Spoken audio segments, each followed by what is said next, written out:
اهدنا الصراط المستقيم.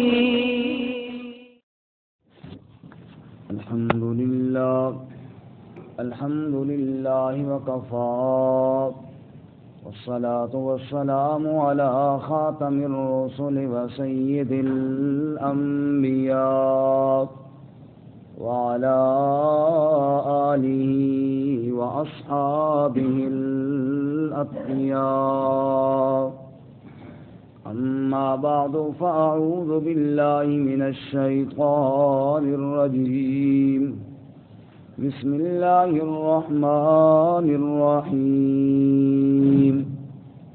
وإذا رأيتهم تعجبك أجسامهم وإن يقولوا تسمع لقولهم كأنهم خشب مسندة يحسبون كل صيحة عليهم هم العدو فاحذرهم قاتلهم الله أنى يؤفكون. وإذا قيل لهم تعالوا يستغفر لكم رسول الله لووا رؤوسهم ورأيتهم يصدون وهم مستكبرون.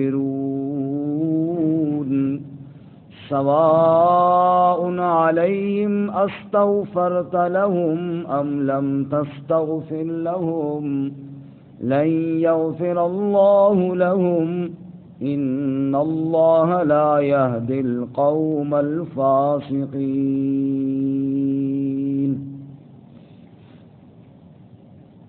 وَإِذَا رَأَيْتَهُمْ اور جب آپ دیکھیں گے ان کو تُعْجِبُكَ أَجْسَامُهُمْ آپ کو حیرت میں ڈال دیں گے ان کے جسم.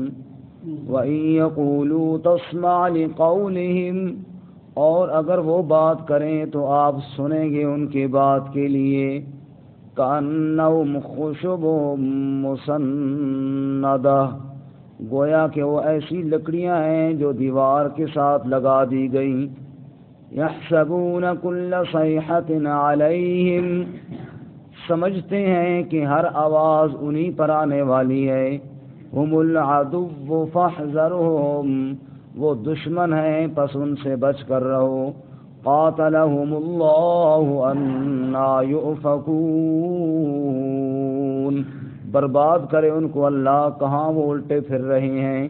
وَإِذَا قِيلَ لَهُمْ اور جب کہا جائے ان کے لیے تعالوا آ جاؤ تم یستغفر لکم رسول اللہ استغفار کریں تمہارے لیے اللہ کے رسول صلی اللہ علیہ وسلم. لووا رؤوسہم تو جھٹکتے ہیں اپنے سروں کو. ورأیتہم یصدون اور آپ دیکھیں گے ان کو کہ وہ رک جاتے ہیں. وہم مستکبرون اور وہ تکبر کرنے والے ہیں. سواء علیہم برابر ہے ان پر استغفرت لہم آپ استغفار کریں ان کے لیے ام لم تستغفر لہم یا آپ نہ استغفار کریں ان کے لیے لن یغفر اللہ لہم ہرگز اللہ معاف نہ کرے گا ان کو. ان اللہ لا یہدی القوم الفاسقین بے شک اللہ تعالی ہدایت نہیں دیتا نافرمان قوم کو. سبحان ربک رب العزت عما یصفون وسلام علی المرسلین والحمد للہ رب العالمین. اللهم صل على محمد وعلى آل محمد كما صليت على إبراهيم وعلى آل إبراهيم إنك حميد مجيد. اللهم بارك على محمد وعلى آل محمد كما باركت على إبراهيم وعلى آل إبراهيم إنك حميد مجيد. معزز سامعین، سورۃ المنافقون آیت نمبر 4, 5 اور 6 آپ کے سامنے تلاوت کی ہیں. اللہ رب العزت ان کے مطابق صحیح بیان کی توفیق عطا فرمائے اور ہمیں قرآن و سنت پر عمل کرنے کی توفیق عطا فرمائے. منافقین کا تذکرہ اللہ رب العزت اس سورہ مبارکہ میں فرما رہے ہیں. گزشتہ سبق میں آپ حضرات نے سنا کہ رسول اللہ صلی اللہ علیہ وسلم کے سامنے آ کر منافق قسمیں کھا کھا کے بڑے دعوے کرتے ہیں، لیکن ہیں وہ جھوٹے، کیونکہ جو بات زبان پر ہے وہ دل میں نہیں ہے، اور انہوں نے اپنی قسموں کو ڈھال بنا رکھا ہے. جب بھی جس کسی بات میں پھنس جائیں فوراً اللہ کی قسم کھا لی. تو یہ بہت برا ہے جو وہ کرتے ہیں. اور جب ایمان لانے کے بعد کفر کیا اور منافقت کو اور بے ایمانی کو دل میں پالا تو اللہ نے ان کے دلوں پر مہر مار دی. اب ان کو صحیح اور غلط کی سمجھ ہی نہیں ہے. فہم لا یفقہون. آج کے سبق میں بھی منافقین ہی کا تذکرہ ہے، اور ان کی حیت اور ان کے انداز گفتگو اور ان کی چرب زبانی اور ان کی تیز کلامی کو بیان کیا گیا ہے. تو وہ باتیں کرنے میں کیسے ہیں، ڈیل ڈول اور جسم کے حساب سے کیسے لگتے ہیں، لیکن دل کے وہ کتنے برے اور دل کے وہ کتنے گھٹیا انسان ہیں. اللہ ہماری حفاظت فرمائے. آمین. فرماتے وَإِذَا رَأَيْتَهُمْ، جب آپ ان کو دیکھیں گے تُعْجِبُكَ أَجْسَامُهُمْ، آپ کو تعجب میں ڈال دیں گے ان کے جسم. ایسے جناب وہ بنے ٹھنے دیکھ کے بندہ مرعوب ہو جائے کہ یار یہ تو کوئی بہت بڑی شخصیت آ رہی ہے، لیکن دل سے اتنے گھٹیا اور دل کے اندر منافقت ایسے کوٹ کوٹ کر بھری ہوئی. جتنے بظاہر خوبصورت نظر آ رہے ہیں اتنے ہی دل کے گندے ہیں. اللہ تعالیٰ دل کی طہارت اور خوبصورتی نصیب فرمائے. اصل تو خوبصورتی وہ ہے نا کہ بندہ اندر سے صاف ہو، اوپر سے جتنا ڈیل ڈول بنائے اور اندر نفاق بھرا ہو، نعوذ باللہ من ذالک. فرماتے ہیں جب آپ ان کو دیکھیں گے تو آپ کو ان کے جسم حیرت میں ڈال دیں گے. عبداللہ بن ابی کے بارے میں بھی آتا ہے کہ بڑے حسین اور بڑی وجاہت کا بظاہر مالک تھا، بڑا جسم اور جناب بڑی ڈیل ڈول والا. تو بندہ دیکھ کر کہتا کہ یار یہ تو بڑی شخصیت ہے. جیسے ابو لہب کی خوبصورتی بھی مشہور ہے، لیکن ظاہری خوبصورتی اس وقت تک کچھ فائدہ نہیں دیتی جب تک اندر کی خوبصورتی نہ ہو. تو وَإِن يَقُولُوا تَسْمَعْ لِقَوْلِهِمْ، اور گفتگو کرنے میں اور باتیں کرنے میں ایسی ایسی باتیں کریں گے کہ بندہ سمجھے گا کہ اصل اللہ کے ولی تو شاید یہی ہے. وَإِن يَقُولُوا، اگر وہ بات کریں تَسْمَعْ لِقَوْلِهِمْ، آپ سنیں گے ان کی باتوں کو، یعنی دل کرے گا کہ ان کی باتوں کو سنیں. یار کیسی خوبصورت باتیں کر رہے ہیں. وہ ہم درسی کتابوں میں ابو زید سروجی کا ایک واقعہ پڑھتے ہیں. اس نے گفتگو کی اور وہ ویسے وہ بھی سننے کے قابل ہے، ایسی خوبصورت اور کیا بات تھی.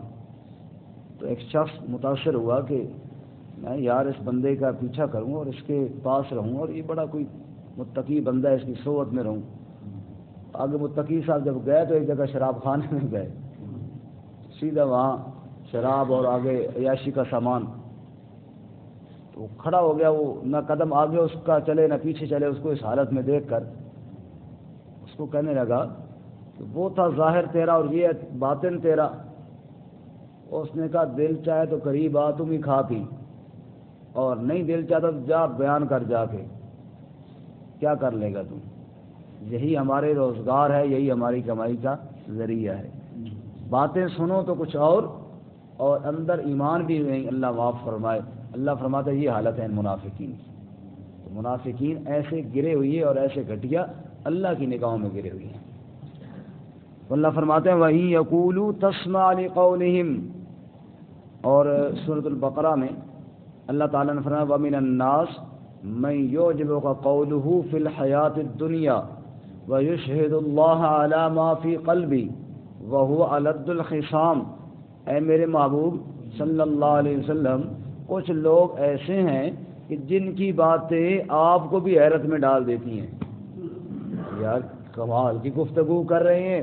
وَيُشْهِدُ اللَّهَ عَلَى مَا فِي قَلْبِهِ، اور اس پر مزید یہ کہ اپنے دل پر اللہ کی گواہی بھی پیش کرتے ہیں، او جی اللہ گواہ ہے کہ ہم بڑے سچے لوگ ہیں، او جی اللہ کی قسم ہم بالکل مخلص لوگ ہیں۔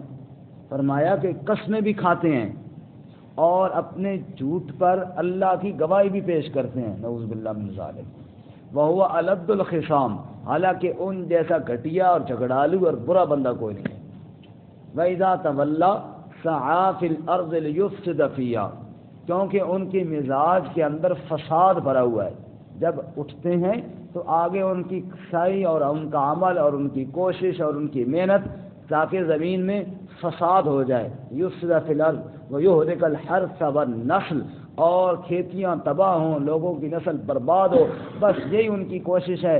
لیکن چرب زبان اتنے ہیں، ڈیل ڈول والے اتنے ہیں کہ بندہ دیکھ کر اور سن کر حیران رہ جاتا ہے۔ اس لیے اللہ یہاں فرماتے ہیں وَإِن يَقُولُوا تَسْمَعْ لِقَوْلِهِمْ، اب آگے اللہ ان کی مثال بیان کرتے ہیں، كَأَنَّهُمْ خُشُبٌ مُّسَنَّدَةٌ، گویا کہ وہ لکڑی ہیں جو دیوار کے ساتھ لگا دی گئی ہو۔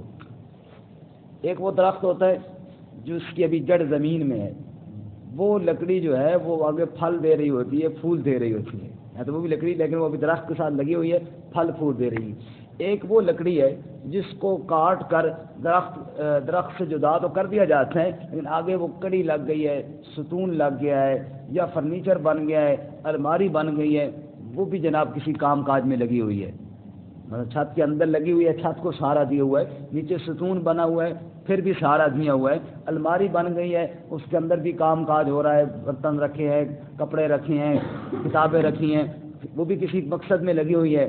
اور ایک وہ ہے جو مفت میں دیوار کے ساتھ کھڑی ہوئی ہے، نہ تو اس نے دیوار کو سہارا دیا ہوا ہے اور نہ جناب اس نے چھت کو سہارا دیا ہوا ہے، نہ وہ کسی اور کام میں آ رہی ہے، نہ اس کا کوئی پھل ہے، نہ اس کی کوئی خوشبو ہے، نہ وہ ایسے پڑی ہوئی ہے۔ اللہ فرماتے ہیں یہ جب آ جاتے ہیں نا میرے نبی آپ کی محفل میں، یہ اس ناکارہ لکڑی کی طرح ہے جس کا کوئی فائدہ نظر نہیں آتا۔ اللہ کے نبی کی محفل میں بندہ آئے، جب قرآن کی محفل میں آئے، جیسے اب ہم یہاں سارے بیٹھے ہیں، اللہ ہم سب کو محروم نہ فرمائے، اللہ ہم سب کے دلوں کو اخلاص نصیب فرمائے کہ جو یہاں پہ آئے کچھ حاصل کر کے جائے، رب کے کلام ہو، رب کا قرآن ہو، پھر بندہ خالی کا خالی جائے، وہ لکڑی کی طرح جس کا کچھ فائدہ نہ ہو۔ اللہ تعالیٰ اس ناکارہ زندگی سے ہمیں ہماری حفاظت کرے۔ فرماتے ہیں کأنہم خشب مسندہ، یہ ایسی لکڑی ہیں جو دیوار کے ساتھ لگا دی گئی ہیں اور اس کے علاوہ اس کا کوئی فائدہ نہیں۔ اور چھٹے پارے میں فرمایا اے میرے نبی آپ صلی اللہ علیہ وسلم کی مبارک محفل میں کچھ لوگ آتے ہیں، قد دخلوا بالکفر وهم قد خرجوا بھی، جب وہ آپ کے پاس آئے تھے کفر ساتھ لائے تھے، جب آپ سے اٹھ کر گئے اسی طرح کافر کے کافر واپس گئے، کچھ ایمان نہیں حاصل کیا انہوں نے۔ اندازہ کیجئے محفل اللہ کے نبی کی، بیان کرنے والے رسول اللہ صلی اللہ علیہ وسلم، بیان اللہ کا کلام کیا جا رہا ہے، اللہ کا کلام اللہ کا رسول بیان کر رہا ہے، لیکن ٹکے کا فائدہ نہیں ہوا۔ کیوں؟ کہ وہ دل کے اندر نفاق تھا نا۔ اللہ تعالیٰ نفاق سے محفوظ کرے۔ اور یہاں پر پھر وہ قاضی شمس الدین صاحب رحمۃ اللہ علیہ گزرے، ان کی مثال وہ ببون اور بور والی، دونوں کالے کالے اتنے سے ہوتے ہیں کیڑے سے، ایک پھولوں پہ بیٹھتا ہے اور ایک گوبر کی روڑیاں بناتا ہے۔ فرماتے ہیں کہ وہ باغ والا، پھولوں والا باغ کی طرف جا رہا تھا تو دوسرے صاحب کو دیکھا کہ گوبر کی روڑیاں بنا رہا ہے، روزانہ دیکھتا۔ ایک دن کہا یار چھوڑ، آ تجھے لے جائیں آج باغ کی سیر کرائیں۔ پہلے تو یہ نہ مانا، بھائی نہیں میں ادھر ہی ٹھیک ہوں، میرا مزاج باغ کے سوٹ نہیں کرتا، میرے مزاج کے اندر یہی گوبر ہی ہے۔ شیخ سعدی کہتے ہیں نا کہ بھنگی گزرا خوشبو والی دکان سے، عطار کی دکان سے، خوشبو کا جو ہلا آیا نا تو غش پڑ کے گر گیا، بیچارہ بے ہوش ہو گیا۔ خوشبو سے تو الگ لوگوں کو ہوش آتا ہے، نہیں وہ بے ہوش ہو کے گر گیا۔ تو عطار نے کہا یار خوشبو سنگاؤ تاکہ اس کو ہوش آئے۔ جو کوئی خوشبو کی بوتل قریب کی، پہلے کوئی ہاتھ پاؤں ہلا رہا تھا وہ تو نہیں ہو گیا بیچارہ، کیونکہ اس کا مزاج نہیں تھا نا۔ تو اس نے کہا میں ادھر ہی روڑیاں بنا رہا ہوں، یہ ٹھیک ہوں۔ اس نے کہا ایک دن میری ماں باغ میں تجھے لے جائیں، بڑا مزہ آئے گا۔ مجبوراً وہ چلا گیا۔ وہ کہے جناب یہ چنبیلی ہے، یہ موتیا ہے، یہ فلاں، کوئی خوشبو آ رہی ہے؟ اس کا بالکل کوئی نہیں آ رہی۔ سکو اللہ کے بندے حضرت گلاب جو پورا مذہب باغ معطر ہو گیا وہ سوں، اس کی خوشبو آئی، ہو سکا اس کی بھی کوئی نہیں آئی بالکل۔ کیونکہ یار چکر کیا ہے، پورے علاقے میں خوشبو تجھے کیوں نہیں آئی؟ تو تلاشی دے، گڑبڑ ہے تیرے اندر کوئی۔ اس نے جو تلاشی لی تو اس پار کے نیچے بھی گوبر دبایا ہوا ہے، اس پار کے نیچے بھی گوبر دبایا ہوا ہے، اور نے کہا گوبر صاف کرنا پھر دیکھ باغ کی خوشبو کیسے ہے۔ اب کل آیات ہوں اور پھر خوشبو نہ آئے، دل کی دنیا نہ بدلے۔ نفاق کا گوبر دور ہونا چاہیے، پھر دیکھو اللہ تعالیٰ کی آیات ہوں، اور پھر کیسے ایک حضرت شیخ زکریا رحمۃ اللہ علیہ نے فرمایا اللہ کا نام اور اللہ کا کلام یہ ایسی مؤثر چیزیں ہیں، غفلت میں لی جائے پھر بھی اثر کرتی ہیں، صرف منافقت نہیں چلنی چاہیے، وہ نہیں چلے گی۔ اللہ فرماتے ہیں کانم خوشب مسندہ، آگے ان کی دل کی کیفیت کو بیان کرتے ہیں۔ جو بندہ چور ہوتا ہے نا، چور، اس کو یہ خطرہ ہوتا ہے کہ شاید ہر بات میرے بارے میں ہو رہی ہے، ہر بات کیا ہو رہی ہے میرے بارے۔ اب اللہ کے نبی کی محفل میں بیٹھے تو یہ ہوتے تھے، لیکن ہوتے کیا تھے؟ چور، نبی کے چور، اللہ کے بھی چور۔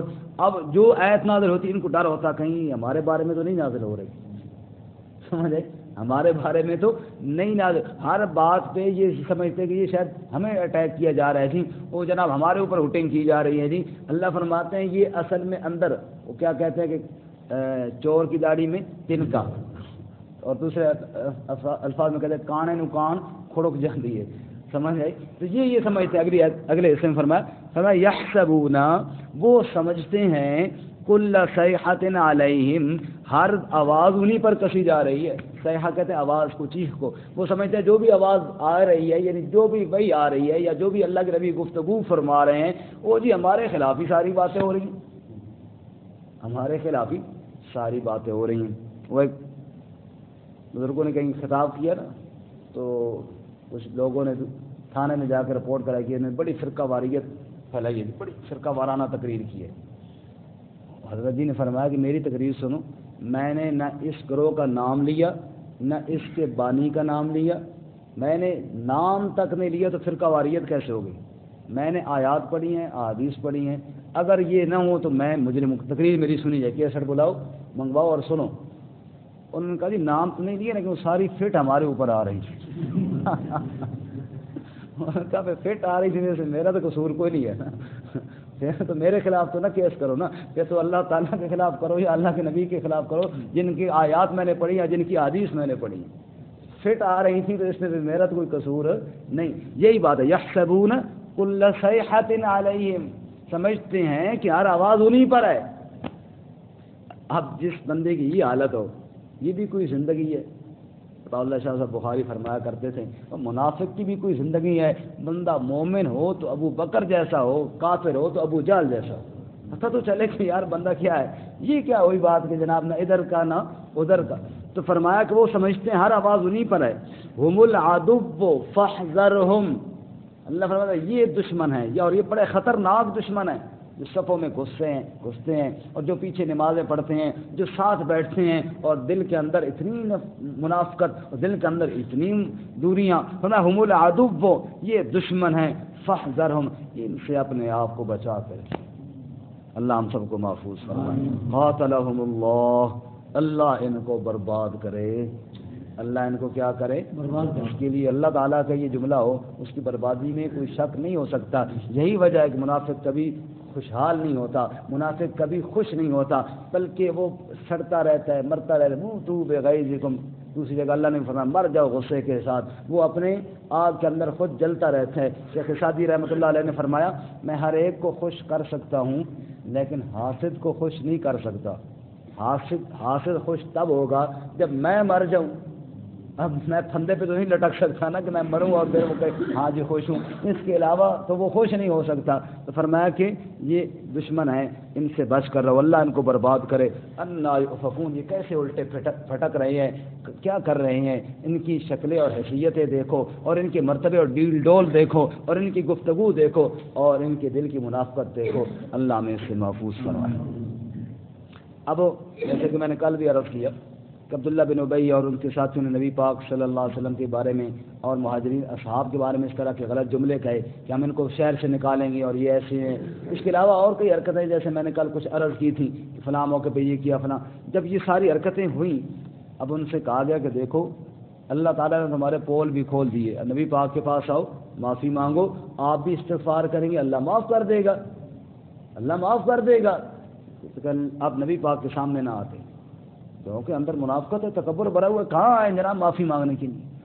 وَإِذَا قِيلَ لَهُمْ تَعَالَوْا يَسْتَغْفِرْ لَكُمْ رَسُولُ اللَّهِ، اور جب ان کے لیے یہ کہا جائے کہ آ جاؤ استغفار کرتے ہیں تمہارے لیے اللہ کے رسول صلی اللہ علیہ وسلم، لَوَّوْا رُؤُوسَهُمْ، تو آگے سروں کو جھٹکتے ہیں، سر مروڑتے ہیں، نانا کرتے ہیں. وَإِذَا، اور وَرَأَيْتَهُمْ يَصُدُّونَ، اور آپ دیکھیں گے ان کو کہ نبی کے پاس آتے سے معافی مانگنے سے وہ رک جائیں گے. وَهُمْ مُسْتَكْبِرُونَ، اور دل ان کے تکبر سے بھرے ہوئے ہیں. پر منافقت بھی ہے اور تکبر بھی ہے. ایک کریلا اور دوسرا نیم چڑھا. کریلا بھی کڑوا اور نیم کا درخت بھی کڑوا. کریلے کی بیل چڑھ گئی نیم پہ. ایک منافقت اور دوسرا تکبر. دوسرا کیا؟ تکبر. دونوں ایسی برائیاں ہیں کہ اللہ کی نگاہوں میں بندے کو ذلیل کر دیتے ہیں. اللہ ان دونوں سے حفاظت فرمائے. فرمایا سواء علیہم، جس بندے کے دل کے اندر منافقت بھی موجود ہو اور دل کے اندر تکبر بھی موجود ہو، آپ اس کے لیے استغفار کرتے رہیں، اس کو کوئی فائدہ نہیں جب تک وہ خود نہ استغفار کرے. تو اللہ کے نبی بھی استغفار کرتے رہے، اللہ نے نہیں معاف کرنا. کیوں؟ جب تک وہ خود نہیں تکبر کو چھوڑتا، وہ خود نہیں منافقت کو چھوڑا. اور یہ دونوں ناقابل معافی جرم ہے، منافقت بھی اور تکبر بھی. تکبر کے بارے میں دوسری جگہ اللہ فرماتے ہیں نا، سأصرف عن آیاتی الذین یتکبرون فی الارض بغیر الحق. اللہ فرماتے ہیں ہم اپنی آیات ان لوگوں کے دلوں سے دور کر دیتے ہیں جن کے دلوں کے اندر تکبر موجود ہوتا ہے. تکبر کرنے والے میری آیتوں سے کچھ فائدہ حاصل نہیں کر سکتے، اسی طرح منافقت والے بھی کوئی فائدہ حاصل نہیں کر سکتے. سواء علیہم، برابر ہے ان پر، استغفرت لہم، آپ ان کے لیے استغفار کریں، ام لم تستغفر لہم، یا آپ ان کے لیے استغفار نہ کریں، لن یغفر اللہ لہم، ہرگز اللہ ان کو معاف نہیں کرے گا. اور سورۃ توبہ میں کیا فرمایا؟ استغفر لہم او لا تستغفر لہم ان تستغفر لہم 70 مرۃ فلن یغفر اللہ لہم. اے میرے محبوب، آپ استغفار کریں یا نہ کریں، 70 بار بھی اگر آپ ان کے لیے استغفار کریں، میں اللہ نے پھر بھی ان کو معاف نہیں کرنا. اور پھر آگے اللہ فرماتے ہیں لا تصلی علی احد منہم مات ابدا ولا تقم علی قبرہ. میرے پیغمبر، ان بے ایمانوں میں سے کوئی مر جائے آپ اس کی نماز جنازہ بھی نہ پڑھایا کریں، اس کی قبر پہ جا کے بھی دعا نہ کیا کریں، کیونکہ اللہ نے ان کو معاف ہی نہیں کرنا. اس لیے فرماتے ہیں لن یغفر اللہ لہم، ہرگز اللہ ان کو معاف نہ کرے گا. ان اللہ لا یہدی القوم الفاسقین، بے شک اللہ تعالی ہدایت نہیں دیتا فاسق قوم کو، جو اتنی آگے نکل جائے فسق کے اندر، دل سارا منافقت اور تکبر سے بھر جائے، یہ بندہ کبھی ہدایت کے قابل. جیسے کہ کل کے شب گزر گیا نا کہ اللہ تعالیٰ فرماتے ہیں فَطُبِعَ عَلَىٰ قُلُوبِهِمْ، ان کے دلوں پر مہر لگ چکی ہے، اور جس کے دل پر مہر لگ جائے پھر اس کو ہدایت نصیب. اللہ تعالیٰ اس سے محفوظ فرمائے. ترجمہ دوبارہ سنیں. فرمایا وَإِذَا رَأَيْتَهُمْ تُعْجِبُكَ أَجْسَامُهُمْ، اور جب آپ دیکھیں گے ان کو، آپ کو تعجب میں ڈال دیں گے ان کے جسم. وَإِن يَقُولُوا تَسْمَعْ لِقَوْلِهِمْ، اور اگر وہ بولیں تو آپ سنیں گے ان کی بات کو. كَأَنَّهُمْ خُشُبٌ مُّسَنَّدَةٌ، گویا کہ وہ لکڑیاں ہیں جو دیوار کے ساتھ لگا دی گئی ہیں. يَحْسَبُونَ كُلَّ صَيْحَةٍ عَلَيْهِمْ، وہ یہ سمجھتے ہیں ہر آواز انہی پر آ رہی ہے. هُمُ الْعَدُوُّ، وہ دشمن ہیں. فَاحْذَرْهُمْ، پس ان سے اجتناب کیجیے. قاتلہم اللہ، اللہ ان کو برباد کرے. انا یؤفکون، کہاں الٹے پھٹک رہے ہیں وہ. وَإِذَا قِيلَ لَهُمْ تَعَالَوْا اور جب کہا جائے ان کے لیے آ جاؤ. يَسْتَغْفِرْ لَكُمْ رَسُولُ اللَّهِ استغفار کرے تمہارے لیے اللہ کے رسول صلی اللہ علیہ وسلم تو لووا رؤوسہم چٹکتے ہیں اپنے سروں کو. ورأیتہم یصدون اور دیکھیں گے آپ ان کو کہ وہ رک جاتے ہیں. وہم مستکبرون اور وہ تکبر کرنے والے ہیں. سواء علیہم برابر ہے ان پر استغفرت لہم آپ ان کے لیے استغفار کریں ام لم تستغفر لہم یا آپ ان کے لیے استغفار نہ کریں. لن یغفر اللہ لہم ہرگز اللہ ان کو معاف نہ کرے گا. ان اللہ لا یہدی القوم الفاسقین بے شک اللہ تعالی ہدایت نہیں دیتا فاسق قوم کو. وآخر دعوانا